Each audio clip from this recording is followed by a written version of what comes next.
सोचिए आपकी उम्र सिर्फ 14 साल है। आपके हाथ में स्कूल की किताबें होनी चाहिए, लेकिन इस लड़की के हाथ में एक रिवॉल्वर था। आपको स्कूल जाना चाहिए, लेकिन ये लड़की पहाड़ियों में जाकर बंदूक चलाने की प्रैक्टिस कर रही थी। और फिर एक दिन वही 14 साल की लड़की एक ब्रिटिश मजिस्ट्रेट के सामने खड़ी थी। चेहरे पर मासूमियत थी, लेकिन हाथ में छिपा था हथियार। कुछ सेकंड बाद गोलियां चली और ब्रिटिश हुकूमत के एक ताकतवर अधिकारी की हत्या हो गई। उस लड़की का नाम था सुनीति चौधरी। 22 मई 1917 को बंगाल के एक मध्यवर्गीय परिवार में जन्मी सुनीति बाकी बच्चों से अलग नहीं थी। रात में पढ़ते वक्त उन्हें भी अंधेरे से डर लगता था, लेकिन 1930 के आसपास उनके हाथ ऐसी किताबें लगने लगी जिन्हें अंग्रेज सरकार ने प्रतिबंधित कर दिया था।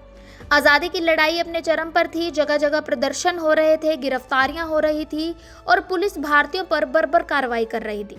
सुनीति ये सब अपनी आंखों से देख रही थी और धीरे धीरे एक डरने वाली बच्ची के अंदर विद्रोह पैदा होने लगा। उनकी वरिष्ठ छात्रा प्रफुल्ल नलिनी ब्रह्मा ने उन्हें क्रांतिकारी साहित्य पढ़ने को दिया। स्वामी विवेकानंद के विचारों ने भी सुनीति को गहराई से प्रभावित किया।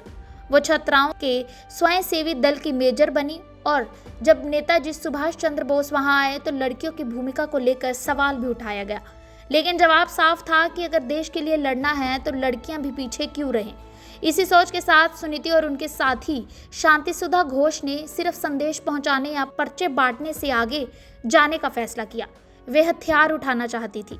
क्रांतिकारी संगठन के कुछ बड़े नेताओं को शक था कि इतनी छोटी लड़कियां असली कार्रवाई कर पाएंगी क्या, लेकिन सुनीति का जवाब था, अगर असली कार्रवाई से डरना ही है तो फिर चाकू और डंडे से खेलना किस काम का। आखिर उन्हें प्रशिक्षण दिया गया। सुनीति और उसके साथियों ने शहर से दूर पहाड़ियों में जाकर रिवॉल्वर चलाना सीखा। लेकिन एक समस्या और थी, सुनीति की उंगली छोटी थी और रिवॉल्वर का ट्रिगर ठीक से पहुंचता ही नहीं था। लेकिन फिर भी उन्होंने हार नहीं मानी और उन्होंने अपनी बीच वाली उंगली से ट्रिगर दबाना सीख लिया। अब अगला सवाल था कि निशाना कौन होगा, जिसका नाम था चार्ल्स जॉफरी बकलैंड स्टीवंस। वो ब्रिटिश मजिस्ट्रेट था जो स्वतंत्रता आंदोलन को दबाने और भारतीयों को गिरफ्तार करने के लिए बहुत मशहूर था। 14 दिसंबर 1931 की सुबह 2 किशोर लड़कियां एक गाड़ी से उनके बंगले पर पहुंची। उनके चेहरे पर घबराहट थी। वे एक बहाने से मजिस्ट्रेट से मिलने पहुंची थी। उन्होंने एक पत्र दिया और कहा कि उन्हें स्विमिंग क्लब के लिए अनुमति चाहिए। मजिस्ट्रेट को क्या पता था कि दोनों लड़कियां एक मिशन पर आई हैं। उन्होंने उनसे पत्र पर साइन करने को कहा।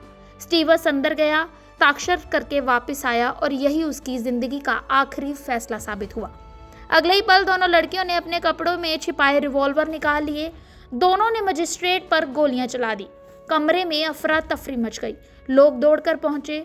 दोनों लड़कियों को पकड़ लिया गया। उनके साथ मारपीट हुई, पूछताछ हुई, लेकिन उन्होंने अपने संगठन का कोई राज नहीं बताया। वे अदालत पहुंची तो वहां भी उनका रवैया अंग्रेजों के सामने झुकने वाला नहीं था। और फिर आया फैसला। उन्हें फांसी नहीं मिली, बल्कि उम्र कैद की सजा सुनाई गई। और यहाँ कहानी का एक अजीब मोड़ सामने आता है। जिस उम्र में कोई लड़की जिंदगी जीने के सपने देखती है, सुनीति को दुख हुआ इस बात का कि उन्हें शहीद होने का मौका नहीं मिला। उनकी सजा के बाद जेल का जीवन शुरू हुआ। सुनीति को अपेक्षाकृत खराब श्रेणी में रखा गया। खाना खराब था, कपड़े खराब थे और सुविधाएं लगभग ना के बराबर थी। घर से भी बुरी खबरें आती रही। परिवार परेशान था, भाई भी गिरफ्तार हो चुका था और छोटे भाई की बीमारी और भूख से मौत की खबर भी उन तक पहुंची। लेकिन सुनीति ने हार नहीं मानी और करीब 7 साल बाद 1939 में उन्हें रिहा कर दिया गया। अब सामने आई एक और नई चुनौती।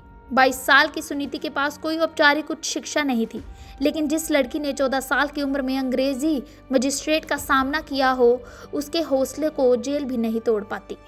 और वही हुआ भी। उन्होंने दोबारा पढ़ाई शुरू की, मेहनत की, मेडिकल की पढ़ाई की और 1944 में कलकत्ता मेडिकल कॉलेज में दाखिला लिया और वे आखिरकार डॉक्टर बनी। आज़ाद भारत में उन्होंने राजनीति की पेशकश को भी ठुकरा दिया। उन्होंने अपना पूरा जीवन लोगों की सेवा में लगा दिया। चंदन नगर में वे इतनी लोकप्रिय हुई कि लोग उन्हें प्यार से लेडी माँ कहने लगे। जिस लड़की ने कभी अंग्रेज अधिकारी के खिलाफ रिवॉल्वर उठाया था, आज उसी लड़की ने आज़ादी के बाद अपना जीवन मरीजों की सेवा में लगा दिया। और 12 जनवरी 1988 को सुनीति चौधरी इस दुनिया को अलविदा कहकर चली गई। लेकिन उनकी कहानी एक सवाल छोड़ जाती है। हम अक्सर आज़ादी की लड़ाई को बड़े नेताओं और बड़े आंदोलन के नाम से याद करते हैं, लेकिन उस लड़ाई में एक 14 साल की लड़की भी थी जिसने डर को पीछे छोड़ा, बंदूक उठाई, जेल गई, अपने परिवार की मुश्किलें झेली और आज़ादी के बाद उसी हाथ से लोगों का इलाज किया जिसे कभी ब्रिटिश हुकूमत के खिलाफ रिवॉल्वर उठाया था, और नाम था डॉक्टर सुनीति चौधरी।